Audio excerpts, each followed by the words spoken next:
SDM లా కాలేజీలోని గణతంత్ర దినోత్సవం సందర్భంగా జాతీయ జెండాను ప్రిన్సిపల్ భాస్కర్ ఆవిష్కరించడం జరిగింది.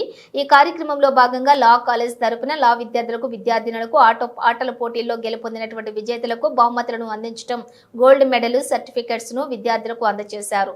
ప్రిన్సిపల్ భాస్కర్ మాట్లాడుతూ దేశ ప్రజలందరికీ గణతంత్ర దినోత్సవ శుభాకాంక్షలు తెలియజేస్తూ అంబేద్కర్ భారత రాజ్యాంగాన్ని 2 సంవత్సరాల 11 నెలల 18 రోజులు నిర్వీర్యమైన సమయంలో తన ఆరోగ్యాన్ని కూడా లెక్క చేయకుండా ఈ దేశ ప్రజలకు ఆర్థిక స్థితిగతులపై ముందు ఆలోచనతో ప్రపంచ దేశాల కంటే భారత రాజ్యాంగం అతిపెద్ద ప్రజాస్వామ్యం కలిగి ఉండాలని, అన్ని వర్గాల ప్రజలకు విద్య, ఉద్యోగం, రాజకీయ, సామాజిక, ఆర్థిక రంగాలలో ఆడ మగ అని తేడా లేకుండా సర్వ హక్కులు కల్పిస్తూ రాసినటువంటి రాజ్యాంగం 1949 నవంబర్ 26న రాజ్యాంగ సభ ఆమోదించి 1950 జనవరి 26న భారత రాజ్యాంగం అమల్లోకి వచ్చింది అన్నారు. ఈ కార్యక్రమంలో ప్రొఫెసర్లు, లా విద్యార్థినులు తదితరులు పాల్గొన్నారు.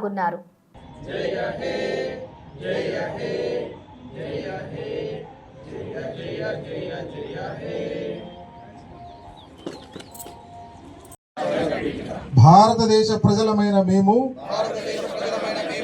భారతదేశాన్ని సర్వసత్తాక సామ్యవాద లౌకిక ప్రజాస్వామ్య గణతంత్ర రాజ్యంగా నిర్మించుకోవడానికి పౌరులందరికీ సాంఘిక, ఆర్థిక, రాజకీయ న్యాయాన్ని ఆలోచన, భావ ప్రకటన, విశ్వాసం, నమ్మకం, ఆరాధనలో స్వాతంత్రాన్ని, సమానత్వాన్ని చేకూర్చడానికి మరియు వారందరిలో వ్యక్తి గౌరవాన్ని, జాతీయ ఐక్యతను మరియు సమగ్రతను సంరక్షిస్తూ సౌభ్రాతత్వాన్ని పెంపొందించడానికి 1949 నవంబర్ 26 రాజ్యాంగ పరిషత్లో ఎంపిక చేసుకుని శాసనం మననం చేసుకోండి చాలు. సపట్లో ఎందుకంటే మన సపట్లంత దూరం పోగానే మననం చేసుకునేది మన బాధ్యత. ప్రతి ఒక్కరు ప్రస్తుతానికి ఉన్న భారతదేశంలో కుల వ్యవస్థ, జాతి వ్యవస్థ చాలా ఇబ్బంది పెడుతుంది. కానీ ఆ రోజు ఇదే డాక్టర్ బిఆర్ అంబేద్కర్ నా కులం గొప్ప, నేనే గొప్ప అని అనుకుంటే ఈ రోజు ఆ రాజ్యాంగం లేదు. భారత రాజ్యాంగం రాయడం ఇప్పటి ఎవరి వల్ల కాదు. ప్రస్తుతానికి రాజ్యాంగం ఇంప్లిమెంట్ చేయక ఇదే పాకిస్తాన్ ఎంత చతికిల పడుతుందో మనం చూస్తున్నాం. ఇదే రాజకీయ ఎంత వ్యవస్థగా ఉందో ఇజ్రాయెల్ మనం చూస్తున్నాం. భారత నిర్మాణం ఏ దేశ నిర్మాణం అయినా రాజ్యాంగం మీద ఆధారపడి ఉంటుంది. ఆ రాజ్యాంగం రాయనికి చేతగానులు ప్రతి ఒక్కరు దద్దమలైతే నా వల్ల అవుతుందని చెప్పేసి రాసిచ్చిన మహనీయుడు డాక్టర్ బిఆర్ అంబేద్కర్. నేనే గొప్ప, నా జాతి మాత్రమే గొప్ప అనుకునే ఈ రోజు భారత రాజ్యాంగం లేదు, భారత రాజ్యాంగంలో మనం లేదు.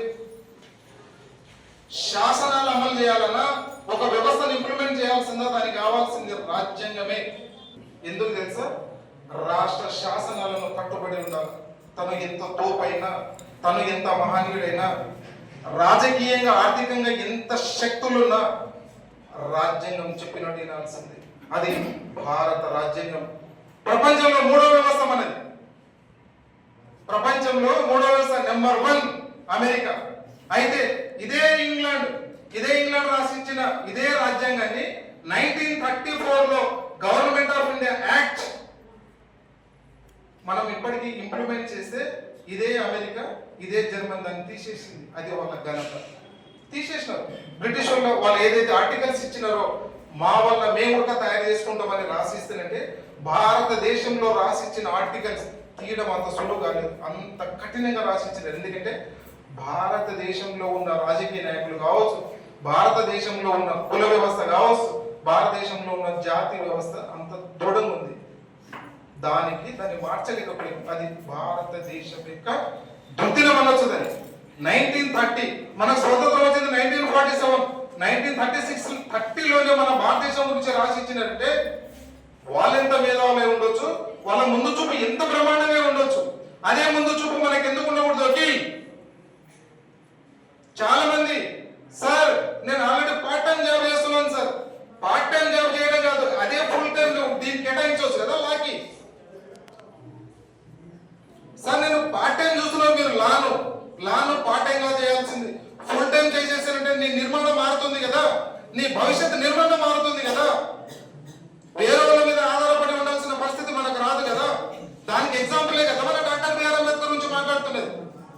డాక్టర్ బిఆర్ అంబేద్కర్ రాసిన రాజ్యాంగాన్ని భారతదేశం మొత్తం చదువుతున్నప్పుడు మన నిర్మాణం గురించి మనకెందుకు చేయకూడదు? ఓకే, మన భవిష్యత్తు నిర్మాణాన్ని మనం ఎందుకు నిర్మించుకోకూడదు?